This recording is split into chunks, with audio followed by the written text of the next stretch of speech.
नमस्कार श्रोते हो, कथाविश्व या यूट्यूब चॅनलवर आपले मनापासून स्वागत आहे. तर आपण ऐकत आहोत चंद्रकांत नवले लिखित परिस्थितीवर मात करून यशस्वी झालेल्यांच्या सत्यकथा, लढाई जगण्याची आणि जिंकण्याची याचा आज भाग 3. आधार. रोज सकाळी फिरण्याची मला सवयच झाली आहे. एके सकाळी असेच फिरत असताना दुरूनच एक मुलगी ओळखीची दिसली. ती थोडी जवळ आल्यावर मला जाणवले की अरे, ही तर तात्यांची मुलगी. मी तिला विचारले, तू तात्यांची मुलगी ना? ती हो म्हणाली. तिने लगेच विचारले, आपण नवले सर ना? मीही हो म्हणालो. ती आपल्या मुलाला स्कूल बस स्टॉपजवळ सोडण्यास आली होती. मी या पुढच्या चौकाच्या मागे राहतो. रोज सकाळी या रोडला फिरण्यास येतो. आमच्या थोड्या गप्पा झाल्या. शाळेची बस आल्यावर तिने मुलास बसमध्ये बसवले. मीही पुढे निघालो. परंतु माझ्या डोळ्यांपुढे तात्यांचा वास्तवाचा पट हळूहळू सरकू लागला. माझ्या जन्मगावी माझ्या घराजवळ कोपऱ्यावर माझा मित्र श्याम राहत होता. त्याच्या घराला लागून एक लांब ओटा होता. आम्ही मित्र त्या ओट्यावर विविध खेळ खेळायचो. अशी बरीच वर्षे गेली. आम्ही दोघेही नोकरीस लागलो. मी श्यामला म्हणालो, तुझ्या घराचा ओटा मोठा व लांब आहे, तेव्हा तू या ओट्यावर 2 दुकानं काढ व भाड्याने दे. थोडे पैसे मी उसने देतो. श्यामला माझा सल्ला पटला. त्याने ओट्यावर बांधकाम करण्याचे मनावर घेतले व बांधकाम सुरू केले. 2 दुकानांचे बांधकाम झाले. एक दुकान 10 फूट रुंद व 20 फूट लांब. वर लोखंडी पत्रे, फळ्यांचे दार. हळूहळू त्यास आकार येऊ लागला. दुकानात मोठमोठे रॅक्स बसवण्यात आले. पुढे मोठे काचेचे काउंटर, रंगरंगोटी करण्यात आली. मला खूप आनंद झाला. त्या ओट्याचा पांग फिटला होता. 30-35 वर्षापासून तो पडूनच होता. कोणतीही गोष्ट होण्यास एक काळ लागतो. तोपर्यंत आपणास वाट पाहावी लागते. तात्या बंधूंनी मोठी दुकानं भाडेतत्त्वावर घेऊन किराणा दुकान सुरू केलं होतं. दुकानात खच्चून माल भरला होता. सत्यनारायणाची पूजा झाली व दुकान सुरू झाले. बघता बघता दुकानाच्या विक्रीने वेग घेतला. जवळच्या भागातील गिराईक मोठ्या प्रमाणाने येऊ लागले. सर्व विक्री नगद होती. मी सुद्धा तेथूनच किराणा घेऊ लागलो. तात्याच्या दुकानासमोरच एक पडके घर होते व ते बऱ्याच दिवसांपासून बंद होते. एक दिवस कळले की तात्या बंधूंनी ते घर विकत घेतले. ते पूर्ण घर पाडून नवीन 2 मजली इमारत बांधण्यात आली. रंगरंगोटी झाली. वास्तुशांतीची पूजा झाली. गल्लीतील सर्वांना जेवणाचे आमंत्रण होते. इमारतीत खालच्या मजल्यावर लहान भाऊ राहायचा, तर वरच्या मजल्यावर मोठा भाऊ राहायचा.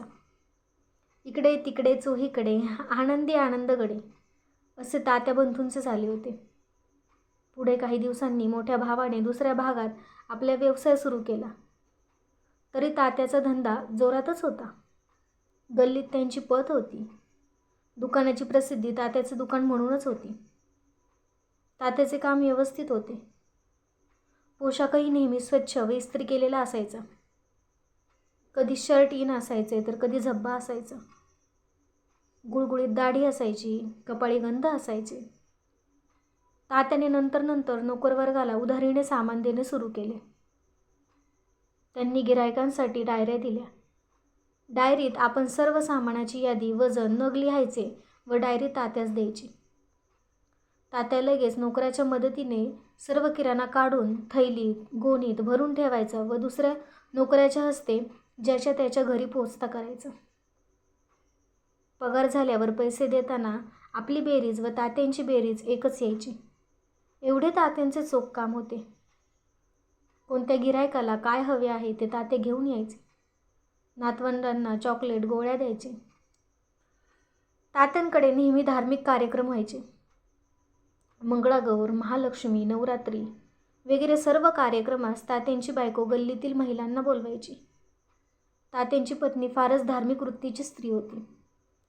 रोज सडा, रांगोळी असायची. ओटा पुसून ठेवायची, दारास तोरण लावायची. तात्याच्या एका मुलीने D.Ed केले, तर एकीने B.Com केले.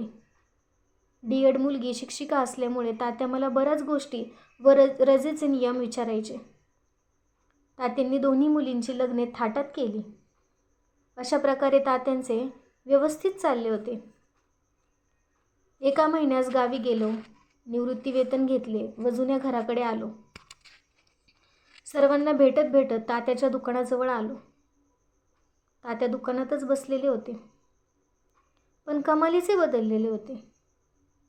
दाढी वाढवलेली, केस न विंचरलेले, मळके कपडे, शून्यात टक लावून बसलेले. तसेच दुकानात पूर्वीच्या तुलनेत 5%च माल. माझ्या काळात चर्र झाले. चोरी तर झाली नसेल. मी दुकानात आलो. तात्यांनी मला घट्ट मिठी मारली व ढसाढसा रडू लागले. बराच वेळ रडल्यावर शांत झाले व ते सर्व सांगू लागले. त्यांची पत्नी वारली होती. एक मोठा आधार गेला होता. त्या आजारी पडल्या. तात्यांनी अनेक डॉक्टरांना दाखवले, पण काही उपयोग झाला नाही. या प्रसंगी मलाही रडू आले. तसे पाहिल्यास तात्यांच्या सर्व गरजा पूर्ण झाल्या होत्या. मुलींची लग्ने झाली होती व त्यांना मुलेही होती. पण एक आधार गेल्यामुळे तात्यात किती बदल झाला होता.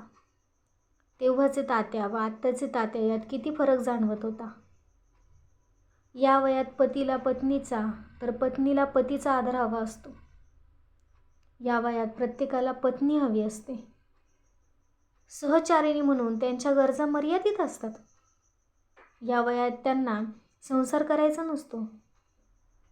भारी भारी कपडे नको असतात. चांगले चुंगले खायला नको असते. गाडी बंगला असे ऐश्वर्यही नको असते. हवा असतो तो फक्त एक आधार. माणसाच्या जीवनामध्ये इतर गोष्टीप्रमाणेच आधाराला महत्त्व आहे. वेलीला झाडाचा, मांडवाचा आधार असतो. झाडांना मुळांचा आधार असतो. एखाद्या संस्थेला संस्थाचालकाचा आधार असतो. 1964-65ला मी BScच्या द्वितीय वर्गात होतो. मी शिक्षण घेत असलेल्या संस्था लहान होती.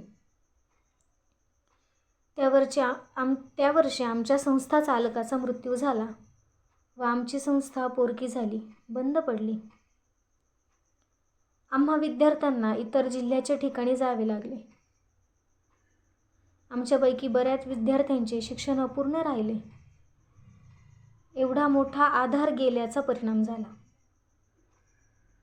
एखाद्या मुलाची आई लहानपणी वारल्यानंतर तो पोरका होतो व त्याचा एक आधार जातो. त्याचे सर्व अधिकार शून्य होतात. माझे एक परिचित कुटुंब आहे. त्या कुटुंबातील स्त्रीला वेगवेगळे आजार आहेत व तिची प्राणज्योत कधीही मावळू शकते. परंतु तिची एक आजारी मुलगी आहे व त्या मुलीचे तिला सर्व करावे लागते. त्या मुलीची तिला फार काळजी वाटते. तिला असे वाटते की मी गेल्यावर माझ्या मुलीचे कसे होणार, तिचे हे सर्व कोण करणार, व या विचारावरच तिला जगण्यात बळ मिळत आहे. तोच तिचा जगण्याचा आधार आहे. एक आई आहे, तिच्या मुलाला दोन्ही किडन्या काम करेनात. या धक्क्याने ती आई आजारी पडली व दिवसेंदिवस तिची प्रकृती ढासळू लागली. डॉक्टरांनी तिला सल्ला दिला की जर तिची एक किडनी काढून मुलास दिल्यास त्याचा जीव वाचू शकतो. आई तयार झाली व तिची एक किडनी काढून मुलाच्या शरीरात बसवली. ऑपरेशन यशस्वी झाले व हळूहळू मुलाची प्रकृती सुधारू लागली. तशी त्याच्या आईची प्रकृतीही उत्तम झाली. या ठिकाणी तिचा मुलगा तिचा आधार होता. त्या आईस 2 किडन्या असताना तिची प्रकृती ढासळत होती. आता एकच किडनी आहे, तशी तिची प्रकृती उत्तम आहे. आपण वेगवेगळ्या अर्थाने आधाराकडे पाहतो. प्रत्येक ठिकाणी आधाराची व्याख्या बदलते. तथापि आधार हा हवा असतोच. तर श्रोतेहो, हा भाग कसा वाटला हे कमेंटद्वारे नक्की कळवा व चॅनलला लाईक करा, शेअर करा व सबस्क्राईबही करा. धन्यवाद.